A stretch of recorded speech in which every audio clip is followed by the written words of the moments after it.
All right, good morning, everybody. Thank you for joining us today for the Educated Horseman Virtual Classroom Series. Today I have Dr. Ron Strahan from the LSU Ag Center. He's here to talk to us about weed management for horse owners. Hello, everyone. I'm sure I've seen some of you before in some of my live talks and in-person talks, so it's a new one for me.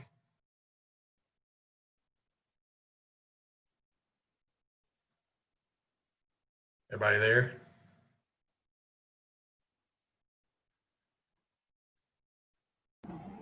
So we're just gonna, the way we usually do this is we just kind of listen. You can go through your presentation and then we'll open it up for questions afterwards. Okay, sounds good. So you ready for my presentation? Yeah, whenever you're ready. Okay.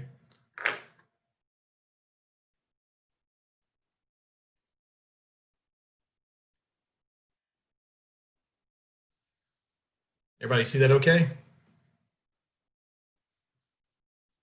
So I'm going to talk to you a little bit about managing weeds in a pasture with horses. And just want you to have an idea about the basics of weed pressure in a horse situation, in a pasture situation. So we have Bermuda grass or we have bahiagrass. Some of us may have carpet grass out there for our pastures.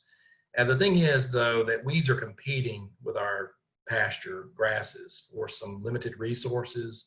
We get into a drought and water can be limiting. It's not too limiting right now, but nutrients and light. So they're kind of the criminals of all plants. They're stealing from our good plants. We don't often think about light, but Bermuda grass and bahiagrass, really, this is bahiagrass here on my right and Bermuda grass on the left. I'm not sure how well y'all can see this, but these are usually the kind of grasses that we want to grow in our pastures, and they're just not very tolerant of low light conditions. And when you have a lot of weeds growing over your pasture, then the pastures are not going to be yielding very well. They're not going to be growing very well. So we've got to definitely reduce the amount of weed pressure in our pastures just so our pastures won't be under so much stress. So we have both annual and perennial weeds in pastures. We have crabgrass, which your horses will just graze out. Pigweed, they'll probably graze on pigweed to a certain extent. But this is a weed that's a broadleaf that produces a lot of seeds. It's got a very wide leaf blade, so it's going to reduce the growth of our pasture grasses. And then we also have horsenettle. I rarely go to a pasture that doesn't have some horsenettle in it. It's probably the most common weed that you'll see in a pasture, and it's a perennial, and you might see that flower there. It's in the tomato family, and all parts of the plant are considered toxic. But it's a big issue in pastures. I see it all the time. And then you might see over here in this area, you might see barnyard grass. We're getting some rain right now, and that's a common grass. That's actually the flower of barnyard grass. Grasses don't have showy flowers, and typically you get barnyard in a pasture setting. The horses are just probably going to graze it out. Now, most of you are familiar with Buttercup. If you see a sea of yellow flowers in March and April, sometimes in February, depending on how cold we've been, that's Buttercup, and that's a broadleaf that makes a showy flower, a big-time seed producer, also considered a toxic plant. And then you've got thistles, which many of you I know have seen. These are biennial thistles. That the big plants are biennial thistles. In other words, it takes 2 years for them to complete their life cycle. If they're flowering, that's the last year of their life cycle. That plant is going to die, but it's producing lots of seeds. So I always say that plant's going to die, but 1 million will come to the funeral in the fall. That's the way this works. There's a tremendous amount of seed pressure in our pastures and on our fence rows, and we have to do something to stop the bleeding, so to speak, and that's where weed control comes in. So why do we have so many weeds? I talked about pigweed earlier. Pigweed makes a lot of seed, up to 1 million seeds per plant, and they can live for 30 to 50 years in the soil. This is a broadleaf. Those big wide leaves cause a shading effect on the Bermuda grass, especially if there's a lot of them out there. And another thing with the Bermuda grass, with what you're seeing here with weeds, they are taking nutrients out of the soil, and they are taking moisture out of the soil too. So it puts a lot of pressure on our grasses. You also have cattle and horses grazing on these pastures too. So there's a lot of things working against your pasture. You can eliminate weeds from this equation. So this next slide is really important. When it comes to weed control, we have to know the difference between a broadleaf, a grass, and a sedge. And it's usually going to be in one of these categories. It could also be a rush in some low-lying areas. But these are the types of weeds we're going to have in a pasture setting. Broadleaves have netted venation. They make showy flowers. So think about that buttercup. Buttercup is a broadleaf. And broadleaves are different from grasses. Grasses are what we're growing in our pasture. We're growing bermudagrass. We're growing bahiagrass or possibly carpet grass. Broadleaves are different enough from grasses that there are herbicides that we can use to select them out. So you get buttercup in a pasture, it's highly sensitive to 2,4-D. We can spray that 2,4-D, kill the buttercup and not hurt our bermudagrass or our bahiagrass or our ryegrass. That's a great tool to have. You know, you can take these weeds out before they produce another crop of seeds. Now there's a seed bank full in the soil, so you'll have them again next year. But we're able to select most broadleaves out of a pasture setting because they're different enough from the grasses that we're growing in our pasture. So there are herbicides like 2,4-D and Grazon Picloram, Grazon Next. So we can take broadleaves out of a pasture. And then I know many of you probably do spray herbicides to do that. And then we got grasses. When you get grasses infesting your pasture, like johnsongrass, for instance, or smut grass, taking a grass out of a grass, you're growing bermudagrass, you're growing bahiagrass, being able to take a Johnson grass, in this case, this is crabgrass, which wouldn't be a problem in a pasture, but would be a problem in a hay meadow. Being able to select that out of our grassy pastures and hay meadows, that's where it gets tough, taking a grass out of a grass. And then there are sedges. You may see some of those sedges in your flower bed. Some people call them cocoa. Sedges look like grasses, but there's enough of a difference between a sedge and a grass. There are herbicides that you can spray in your pasture that would kill sedges and not hurt your pasture. So at the very base level, you have to kind of understand there are differences with these plants. And if you have broadleaves and you have sedges in your pasture, there are herbicides that can be applied that will select them out. Grasses are usually the tough one. Just a little bit more information about how you tell the difference between a grass and a sedge. A broadleaf and a grass. Broadleaves have netted veins on the leaves. If you see those netted veins, that's not going to be a grass plant. The one on the right is actually a sweet corn, and that's a grass also. Sugarcane's a grass. See the veins on the leaves? I don't know if you can. Are y'all seeing this pointer right here? See the veins on the leaves? That's parallel veins. That's a grass plant. And see the netted veins? That's a broadleaf. So if you got a broadleaf, even though you may not be able to identify the actual species that you have, at least you know that it's probably going to be sensitive to Grazon Picloram or possibly Remedy or something like some of the other herbicides that are out there. It's if you get a grass in your grass, a foreign grass, that's where it's hard to remove a grass out of a grass. That's the difficulty. That's the selectivity that's kind of hard to find. So the good news, though, is you can control the broadleaves. As I mentioned earlier, you can control the broadleaves with pasture herbicides. There's many options.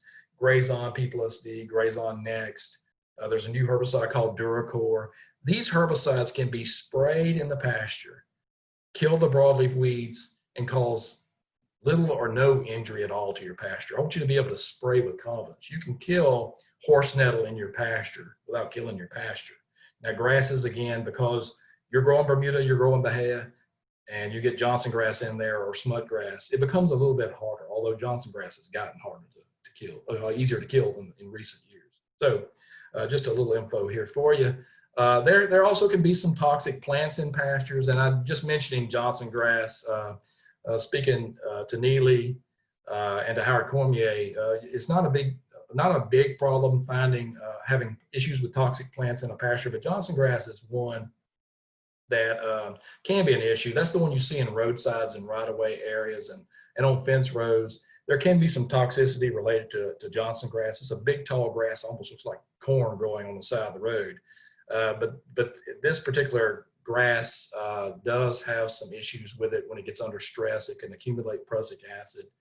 You would never allow horses to graze this particular grass right here because of some issues with it. It's a sorghum, and so you would never allow horses to graze it. This is something that is prevalent in pastures, especially when it gets under stress from drought or frost damage. Even trampling can cause some issues with this particular grass plant. So the good news about it is we can take it out of our bahiagrass and our bermudagrass. The bermudagrass and the bahiagrass won't even know it. There's a herbicide called Outrider that is very, very good. The best johnsongrass control I've ever seen. So if you had this out in your pasture, you might think, I'll just go out and spray Roundup on it. You can actually go out and spray Outrider on it. Outrider can be sprayed on bahiagrass and bermudagrass. It will not hurt the bahia or the bermudagrass, and it will kill the johnsongrass. It also kills nutsedge too. So this is a very good herbicide that often I'll recommend in a hay meadow, or I might recommend it if you have horses, I might recommend it too. So if you have Johnson grass growing on your fence line, you just spray Roundup on it because you're not worried about, the fence line. But if it's in your bahiagrass or your Bermuda grass pasture, Outrider is a very good choice for eliminating Johnson grass. And the bahia and the Bermuda grass won't even know it. There will be no injury at all. So that's a selective herbicide. So just a brief herbicide school session. Herbicides, any chemical which kills or injures the plant. And you may be familiar with Roundup. It's been around for a long time. There are generics out there like Cornerstone. The active ingredient is glyphosate. There's lots of generics out there. It'll kill or injure most plants. It doesn't kill everything. Like Roundup is not that great on briars, like blackberry and dewberry. Not that great, but it's very good on many succulent broadleaves and grasses. It's very good on giant ragweed. It's good on Johnson grass on a fence row.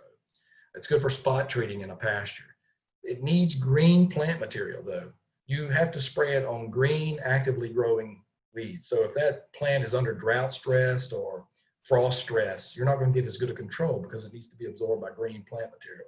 And what you spray on the soil is deactivated. It hits the soil, binds to the soil, and deactivates.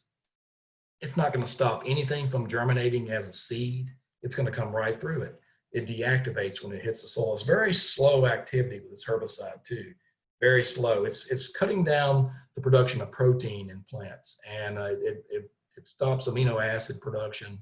It affects an enzyme, and it's a very slow acting herbicide. So you want it to work slowly. You want it to hit the leaves of a plant and translocate down through the tissue and shut down some processes inside the plant. So it's a very slow working herbicide in most cases.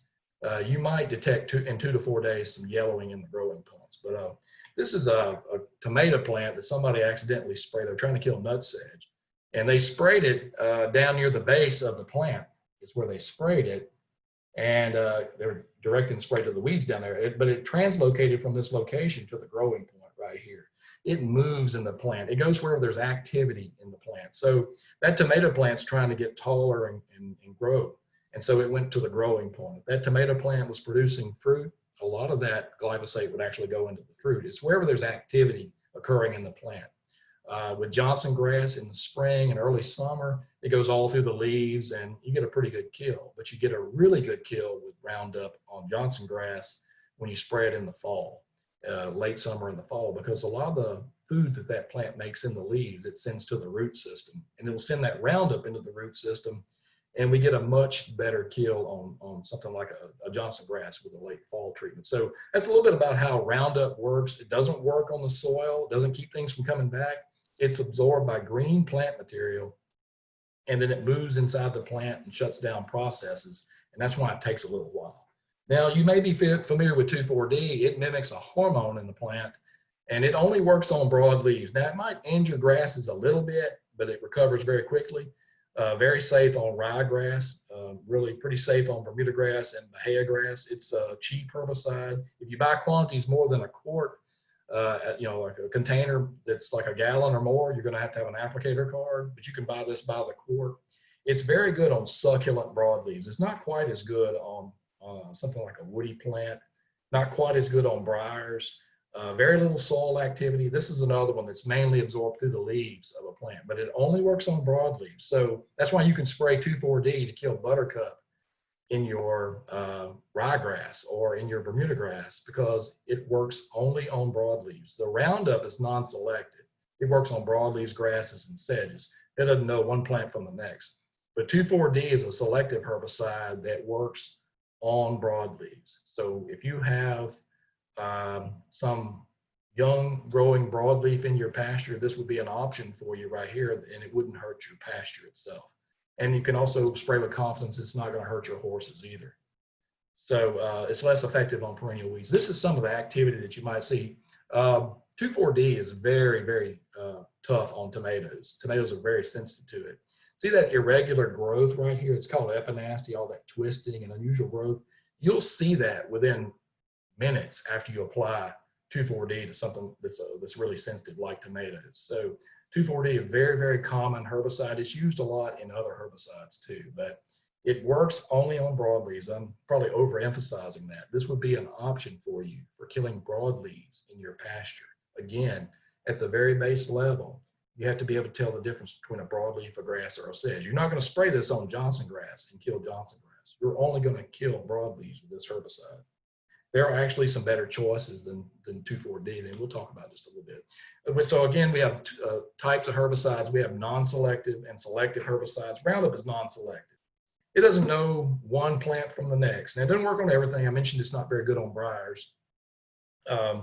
But selective herbicides would be like 2,4-D, Grazon P+D, Grazon Next, Remedy, Duracor, a new herbicide. Those herbicides that you see there in orange only work on broadleaves. So you can spray your pasture with confidence, knowing you're going to kill broadleaves and you're not going to hurt the grazing grasses, and you're not going to have any issues with the horses either. So I mentioned a lot of herbicides, and there are a lot of herbicide choices. You're familiar with 2,4-D. There's Weed Master, which adds 2,4-D and dicamba together. It gives a little bit more activity on perennial plants.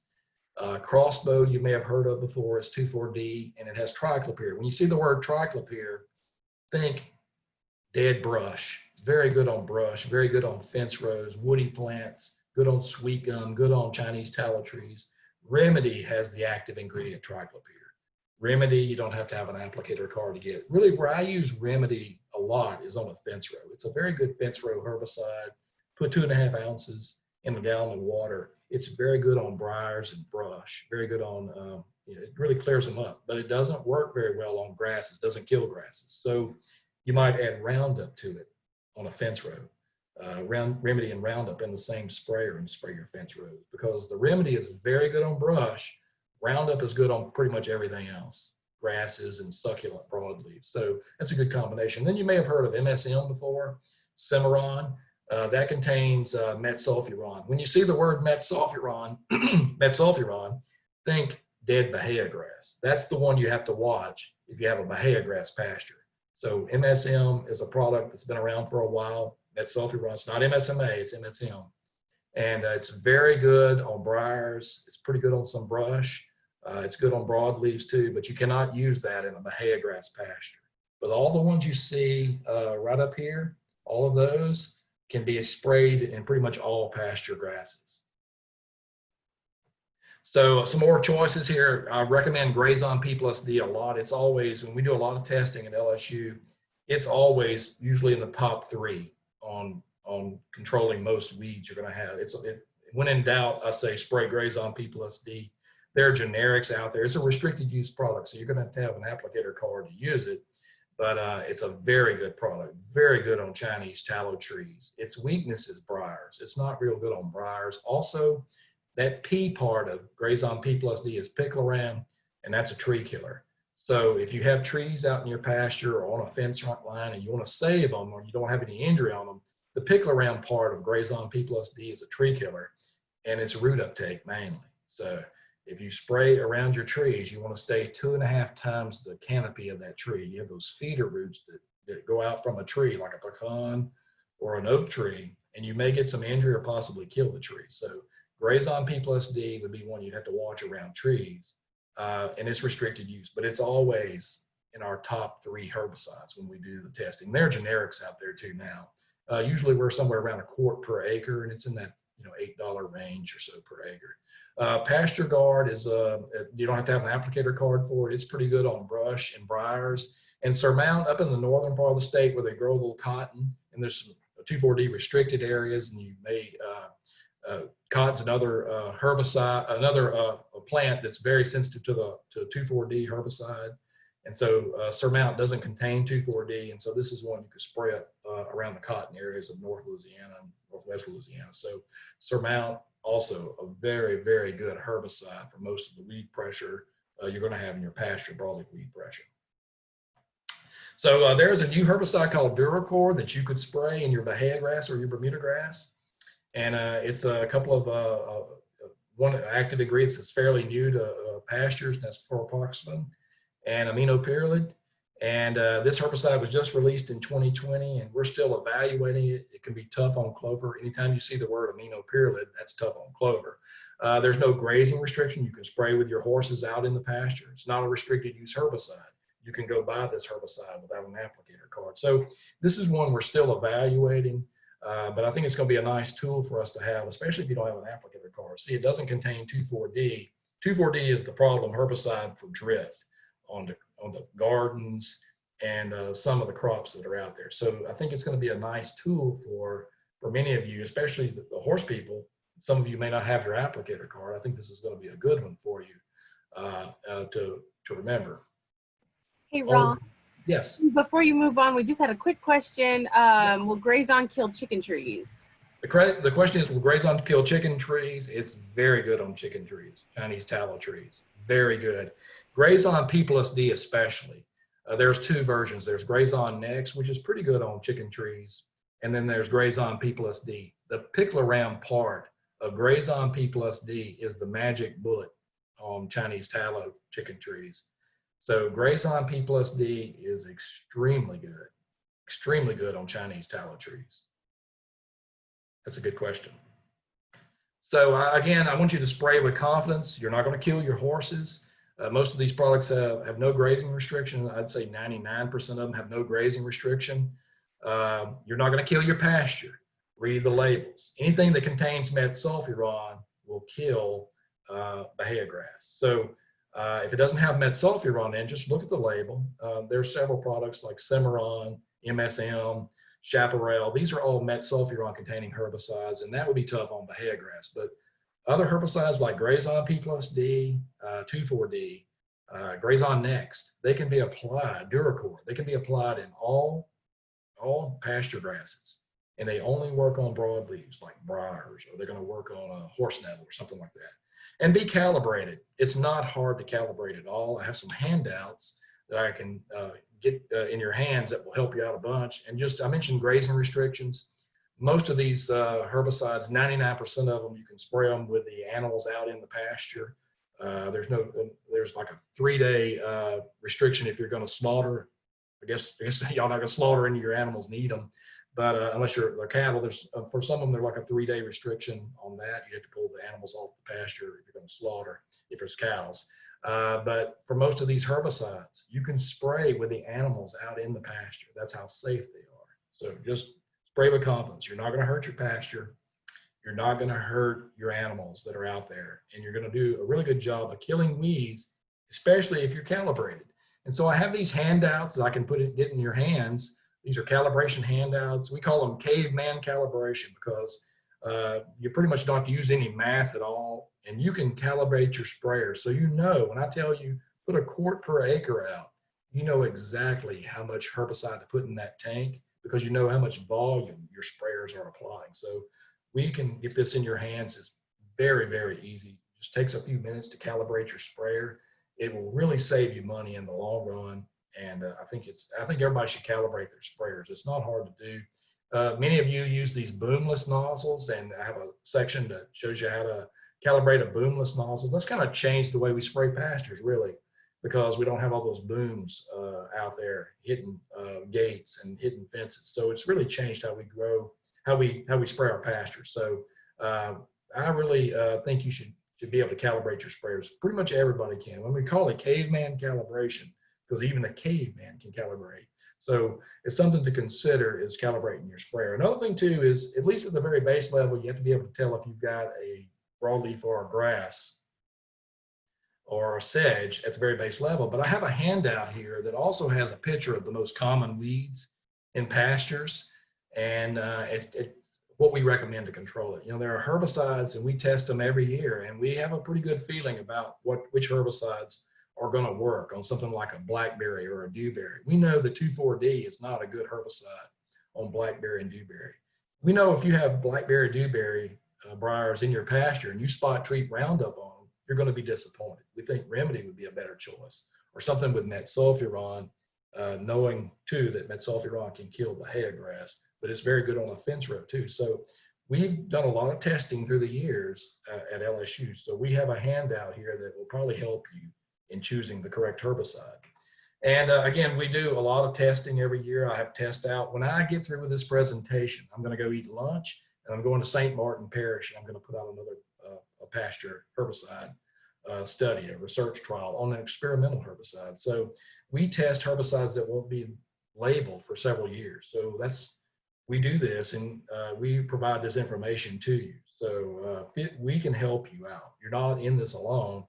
But at the very base level, just be able to tell if it's a broadleaf grass or a sedge. You can shoot a picture to us, so we can help you when it comes to choosing the right herbicide. So weedy grasses are usually the most difficult to control weeds in a pasture, and I tell you, smut grass, I get a lot of calls on smut grass. I hope you can tell what this is by the picture. It makes this black looking smut. It's native of Asia. It's very common throughout Louisiana, especially Alexandria on down. It's a clump growing in your pasture. It's deeply rooted. You can't pull it out of the ground to save your life. And but it's something that we see in areas where it's overgrazed. We'll see this particular grass will take over in overgrazed areas. It's very drought tolerant, deeply rooted, deeply anchored in the ground, very efficient in drought. When your pasture is on its last legs from being overgrazed or from drought, this is thriving. So this is smut grass. It's a grass that's difficult to remove from your grass, your bermudagrass or your bahiagrass. So just a little bit more about it. Makes a lot of seeds, makes several thousand seeds, seeds dispersed by livestock and animals. So it's out everywhere. It takes over a pasture, and that's that smut fungus I was talking to you about right there. The herbicide that we use on it is called Velpar. It's not restricted use. You don't have to have an applicator card to buy it. It's very expensive though. It's $10 or $11 per pint. Usually you have to be about 4 pints that will cover an acre, and it's over $40 per acre. We have failures with it occasionally too. The failures with it is because it's root uptake. It's not really taken up through the leaves, it's taken up through the roots. And we have failures whenever we don't get any rain. We get into a drought and there's no rain.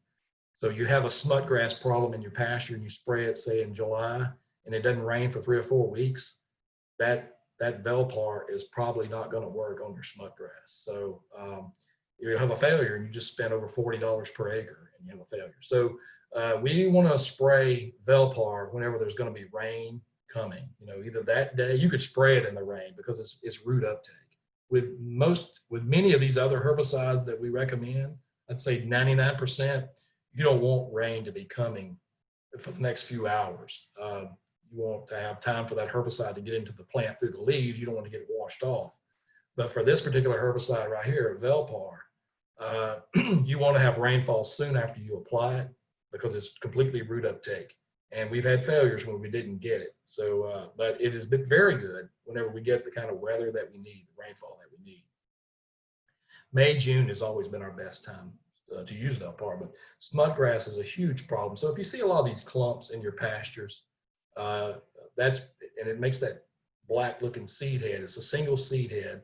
If you see that black looking, sooty looking seed head, it's probably smut grass, and it's a big seed producer, and it's going to spread.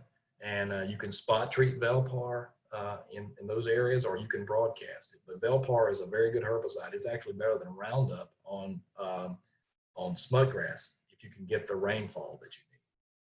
So Vaseygrass is something you might see. That's a tall growing grass. You might see that in a hay meadow setting. It's native to South America. Real tall clumping type grass that will shade out your bermudagrass or your bahiagrass, especially in a hay meadow setting. You know, in a pasture, you might just try to graze it out. But in a hay meadow setting, this can be a very tough grass to control. It's a grass, again, growing in your pasture grass. So that's a tough one to select out. We can kind of outsmart Vaseygrass with these weed wipers that you might see right here. And so there are a lot of different weed wipers on the market, but it'll have a solution of glyphosate and water in that pipe there. There are rope wick types, there are rotating types. Some of them have tanks on them, but it's a 30 to 50% solution of glyphosate. But you're simply just wiping the weeds. You're driving that four-wheeler, in this case, through your pasture or through your hay meadow. Those tall growing weeds like johnsongrass or Vaseygrass would get wiped by that herbicide solution, glyphosate, which is Roundup, and water, and it will wipe the weeds and not touch your pasture. So this is a way to control weeds in a pasture where you can use a weed wiper, and there's a lot of those on the market out there. Some people have them, some people don't. You might consider it. We've had good success with it, especially on Vaseygrass and johnsongrass weed wipers. So we have broadleaf weeds, and this is horsenettle. I rarely see a pasture that doesn't have a little horsenettle in it. It has those spines on it. You grab it, try to hand remove it, you'll never forgive yourself. Those spines are sticky in the hand. This is in the tomato family. All parts of this plant are considered toxic. This is a plant I see pretty much everywhere. It's a perennial, which means it can live indefinitely. It's a summer perennial. It'll go dormant in the wintertime, and you won't see it so much, but it breaks out in March and April and comes right back in again, and it produces lots of seeds too. Those little fruit that it produces looks like little small sweet 100 tomatoes, only they turn yellow, and they have lots of seed in them. The seed are extremely viable, and this can be a tough problem in pasture. It's got a real broad leaf that really shades out our pasture too. So the thing is, there are herbicides that are very, very effective on horsenettle that will not hurt your pasture. Grazon Next is very good. Grazon P plus D is very good. Grazon P plus D is a restricted herbicide. In some areas, Grazon Next restricted too because of the 2,4-D. Surmount's a restricted herbicide that can be used in 2,4-D restricted areas. But the thing is, we can control horsenettle, and this was this lower portion of the screen there is a test that we did in the Lafayette area. And it was just horsenettle like you wouldn't believe there. And so we did some testing there. And that's the kind of areas that we test and look at different herbicides. Grazon P plus D and generics, very good. Grazon Next, very good. So 2,4-D, not very effective. So if you go out and spray 2,4-D, you're probably going to be disappointed with it. So there are herbicides that are really good on certain weeds, and P plus D is really good on horsenettle. So you can control horsenettle, not hurt your pasture, and not hurt your horses either. And briars, I see a lot of briars on fence rows and in pastures. And so you might not know the difference between a dewberry and a blackberry. Dewberries have that red tint. I don't know are y'all able to see when I do this? No. Can y'all see my marker, Neely? Yeah, if you run your cursor, we can probably see it. Can you see that? No. Okay. Okay. Well, imagine me showing you with my finger here. The one that has that red tint, looks like hair growing on the stem, that is dewberry. And dewberry wants to grow flat and take territory. The lower screen there is blackberry, and blackberry wants to make a shrub, wants to get tall and make a shrub. And the thing is, briars can be really tough to control. Often it takes more than one application. Of course, cattle and horses aren't going to graze it, but goats will graze it like crazy. It's a mat forming plant too, and it shades out your grass underneath. I see this a lot, whether it's dewberry or blackberry. I see that a lot on fence rows. Remedy is very good. I've seen properties too that just turn into a thicket of briars. And if you have those briars growing there, there's no grass growing underneath because it shades out all the grasses. So there are good choices and there are bad choices. The ones you see there in yellow on your screen, Remedy, Chaparral, and Metsulfuron are all Crossbow too. Very good herbicides on briars and brush also. Remedy is just very good. You can put that in bermudagrass or bahiagrass. Chaparral and Metsulfuron in your pasture would only be able to put that in bermudagrass. On a fence row, though, you could put chaparral or any kind of Metsulfuron product. We can kill briars. It may take you a couple of applications, but we can definitely kill briars. And so you really open up some pasture for you. It just may take repeated applications. Another weed you might see is Dogfennel. Some people call that one cypress weed.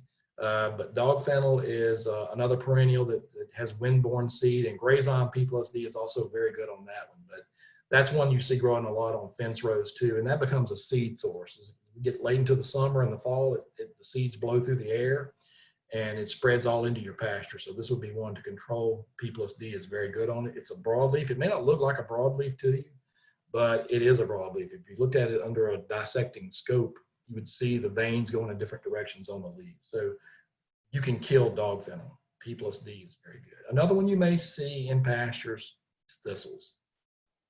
Thistles are, in this case, those big ones that you see on the screen there, those are biennial. In other words, it takes 2 years for their life cycle to be completed.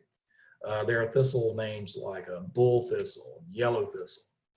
Bull thistle has my all-time favorite scientific name, Cirsium vulgare. You know, it sounds terrible, and it is terrible. The one on the upper left there that you see in your picture, that's a 1-year-old thistle that's just really gotten big. That thistle is going to go dormant in hot weather, and it's going to come back next year. The next year, when it comes back, it's going to produce the flower that you see in that thistle on the right-hand picture.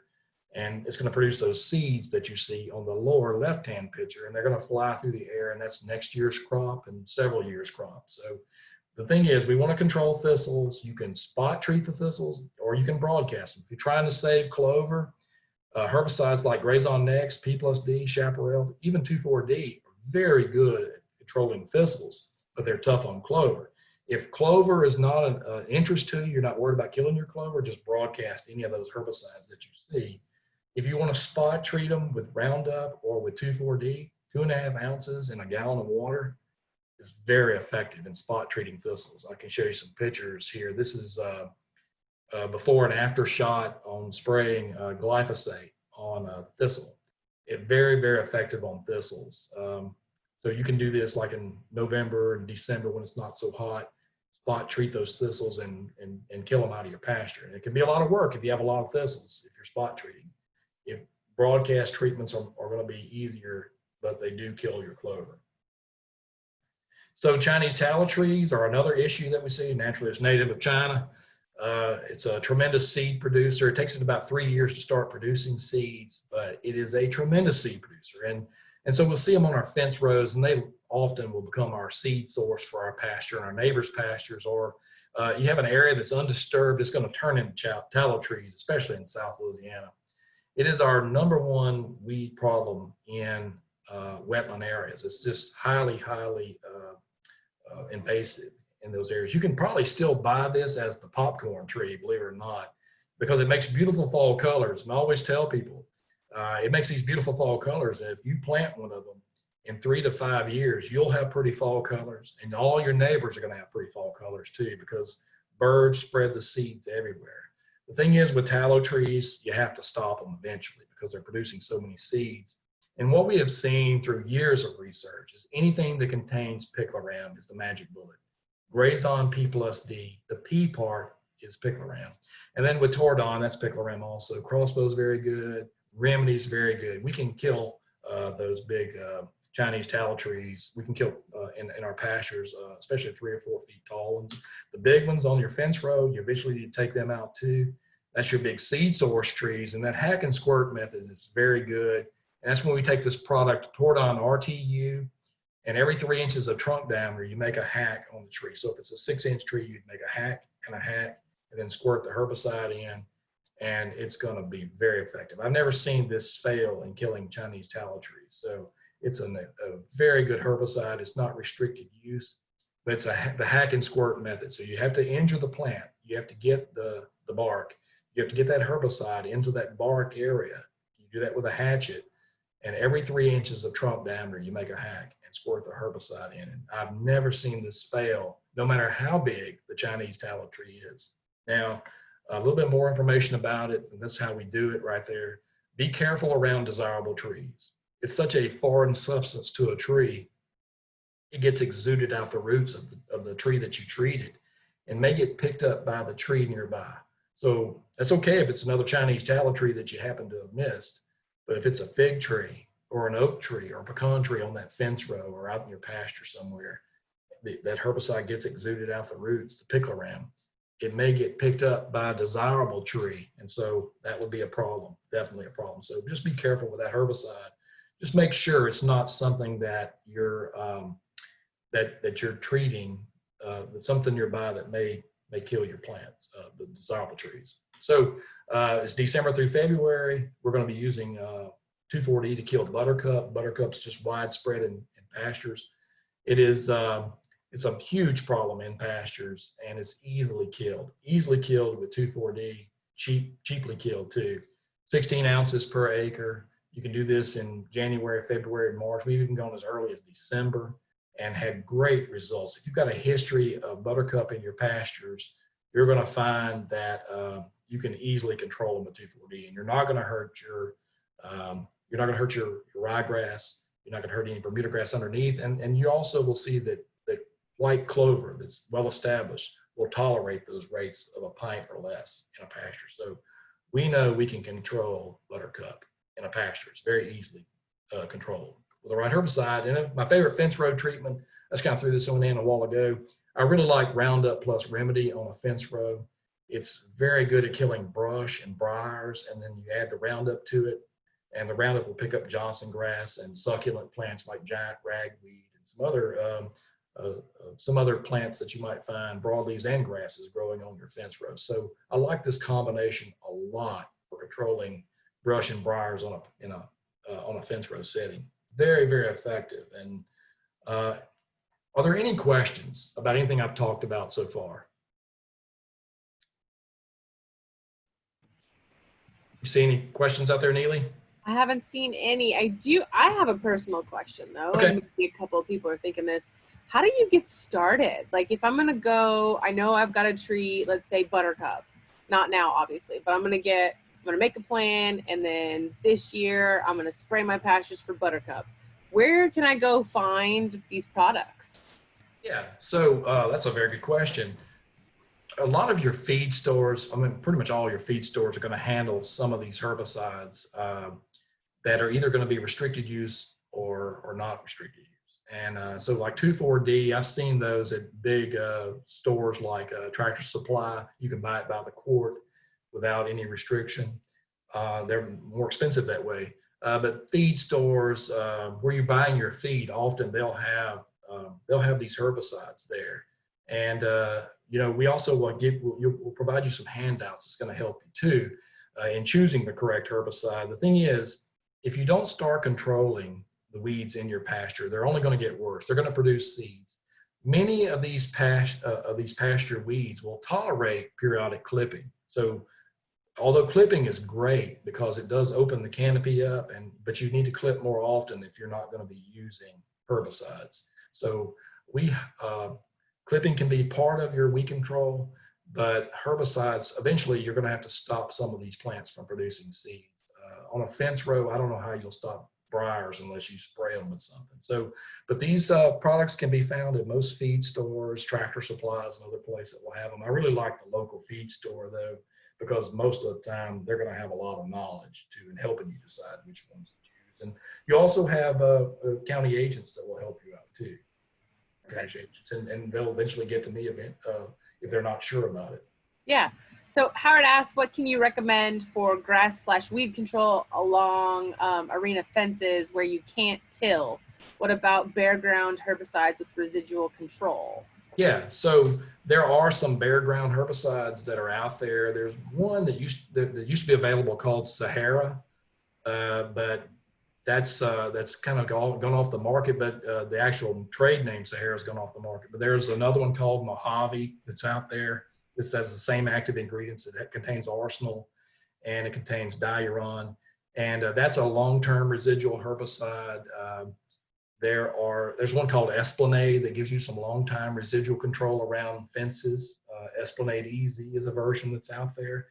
So you can mix that with Roundup to kill the existing weeds, and put that also in the tank according to the product label, and provide you some residual control around your arena areas too. And the thing is though, what you've got to watch is, and if you have, make sure you read those labels, because there are some of these products that can be tree killers. Like anything that contains imazapyr is a tree killer. And so if you have any trees nearby that they're roots could get into that area that you treated, you could actually kill your trees. So, but there are some safer products out there, like Esplanade is one that's very safe that could be used around an arena area. It could be mixed with Roundup or 2,4-D or all that together in a concoction to kill what's up and provide you some residual control. Now, what about if it's too late to spray for Buttercup right now, correct? It is too late because most of the Buttercup now is either in North Louisiana. I'm still seeing it, but it's producing seeds now. I think the window has been missed.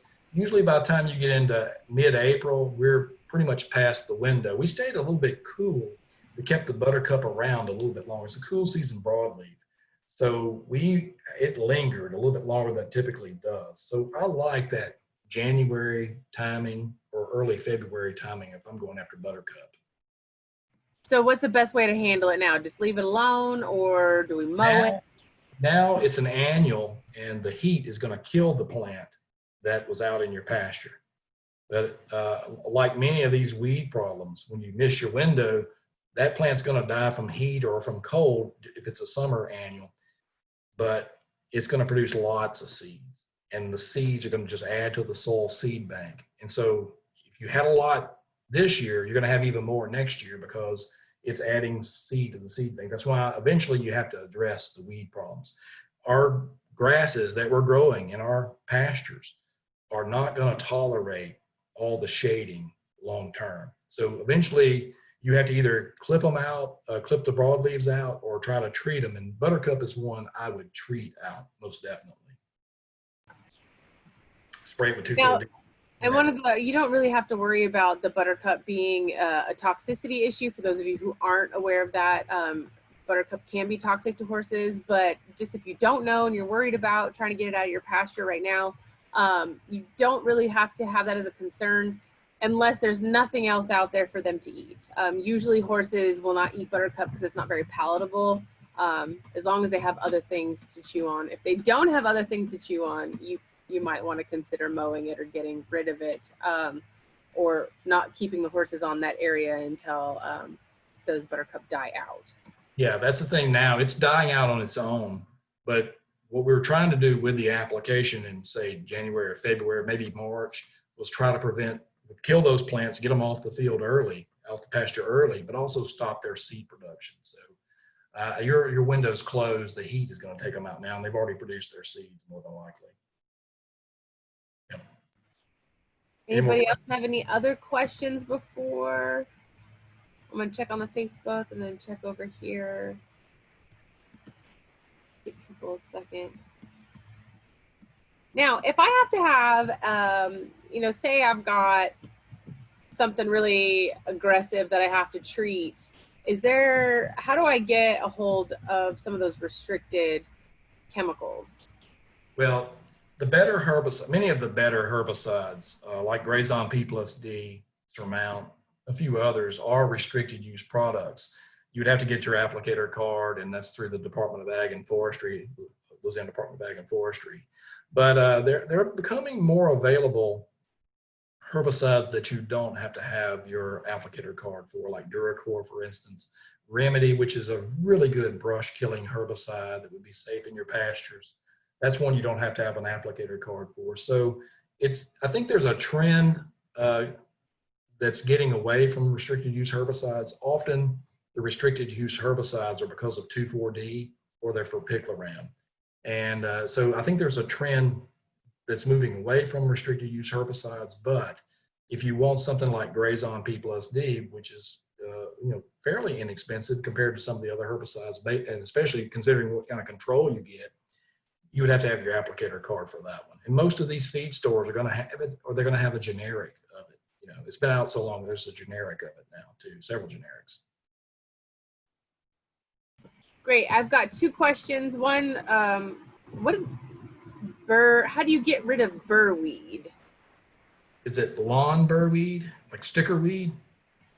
I'm assuming sticker. And it's growing in the pasture? If it's growing in the pasture, it's going to be really sensitive to aminopyrrolid. So that would be Grazon next. If it's a bermudagrass or a bahiagrass pasture, you can easily kill it with graze on next. If it happens to be burr clover is an annual clover, makes a yellow flower, and that one is going to be very sensitive to 2,4-D. It's going to be sensitive to graze on next, graze on P+D. That produces a burr that gets in your dog's fur. The one that we're talking about, lawn burr weed, if you go barefoot in your pasture, to each their own, but that one will stick in your feet and will get in your dog's feet too.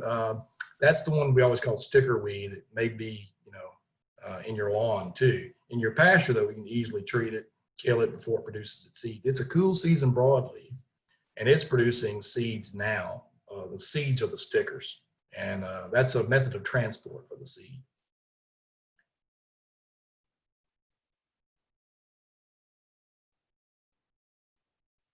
Your mics. Yep, sorry. We've got a question from Carol. It's the one that I emailed you. She asked, she's been treating Yapon with Relegate with some success. Is there a better option or just persistence? If it's Yapon, that triclopyr is the best choice. So anything that has triclopyr, Remedy, Relegate, would all be really good choices.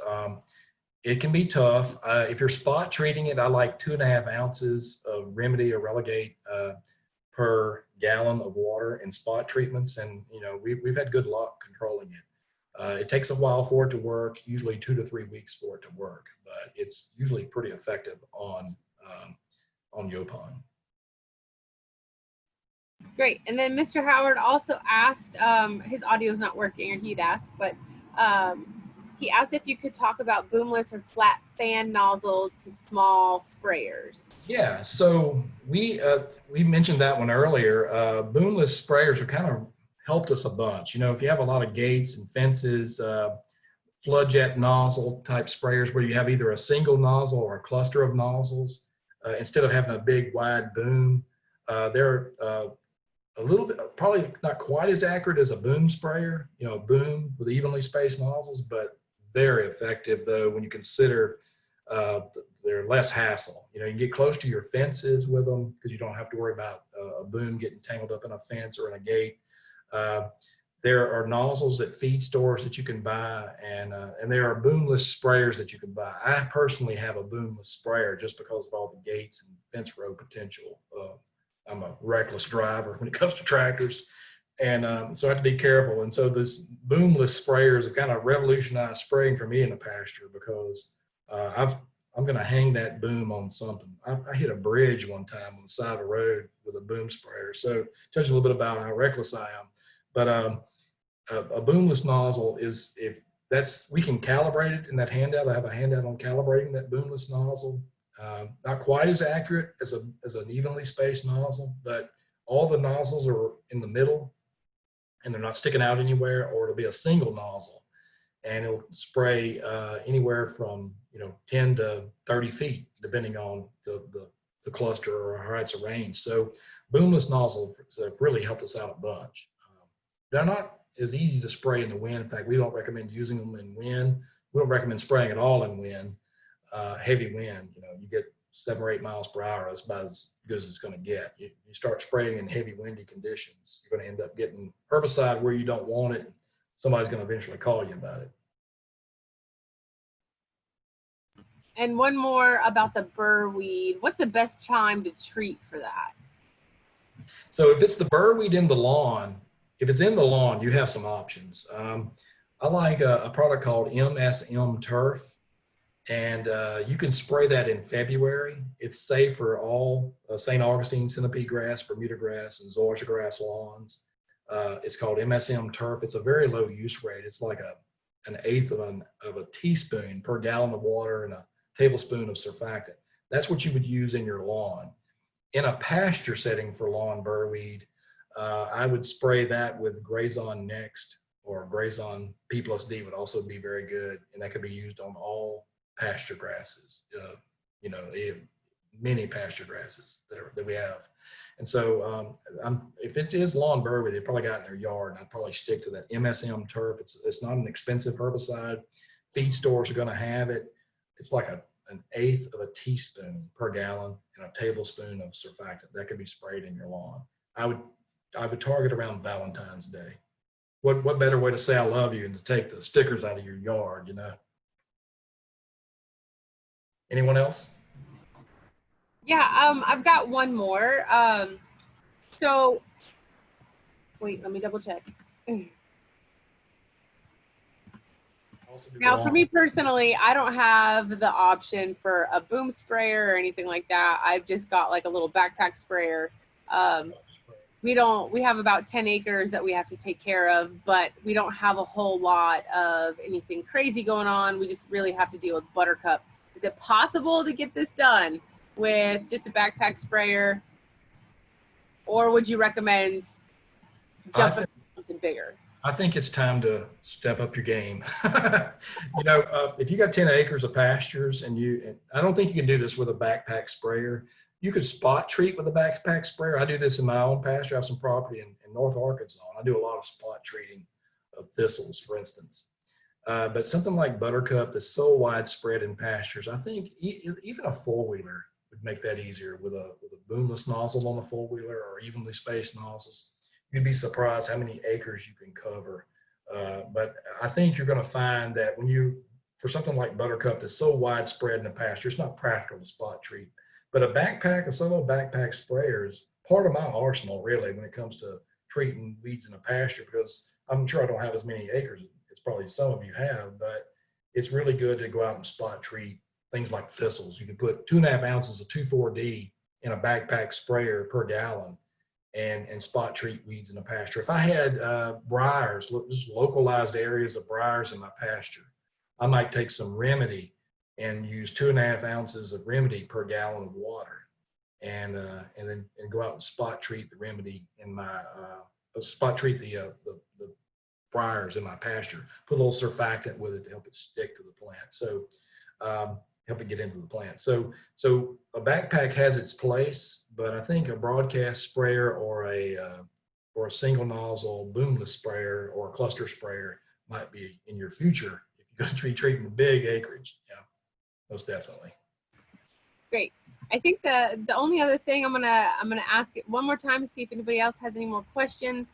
And I'm just gonna make a general comment about maintaining horses on pasture. And if you've been watching our presentations, you've already heard me say this, and most of you already know this, but if you're maintaining horses on pasture and the pasture is your primary source of nutrition for those animals, you need to be concerned with your stocking rate, right? And in South Louisiana, we like to say it's at least 1 acre if it's really well-managed property, really well-managed pasture per horse, or 2 acres if it's not well-managed. And if you have ryegrass or don't have ryegrass, we can change that a little bit. But so weed management really kind of needs to be a part of your arsenal and tricks up your sleeve to really utilize your pastures effectively. If you are using your pastures primarily as a source of exercise and not as a source of nutrition, you don't have to be as concerned with the type of weeds and things that are going to get in there. However, a wise man once told me that if you are in the livestock business or the horse business, you are also in the grass business. So it'll behoove you to get used to understanding some of these terms and and if you don't, getting acquainted with your ag center agent so they can help you out. I guess you get to the most important slide of all. Just a quick reminder, everybody lean into your screen because we won the national championship, and I think it's kind of gotten forgotten with all the COVID issues that we're having, but we did win the national championship, and there'll probably be football in the fall. And if anybody has any questions, of course, there are ways to contact me, and agents are your best source, of course, if you have questions about your pastures, and eventually they'll contact me if there's an issue they can't figure out. But I really enjoyed it. If there's anyone that has any questions at all, we have people at LSU that can help you out. Yeah, thank you guys. There's no other questions. Thank you so much for joining us. And thank you, Dr. Strahan, for giving us a great presentation about weed control. If any of you have any questions that we didn't get answered, or if you're watching this later and you have something specific you'd like to talk about, please feel free to email me at nwalker@agcenter.lsu.edu. or your local parish agent, and we can get your questions answered. Again, I will post the handouts that Dr. Strahan has available for us in our Louisiana Master Horseman Facebook page, and I will post the recorded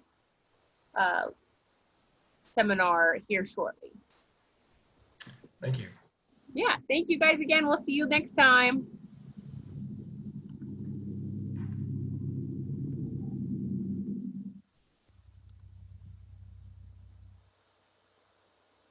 All right, Ron, the live, stop live.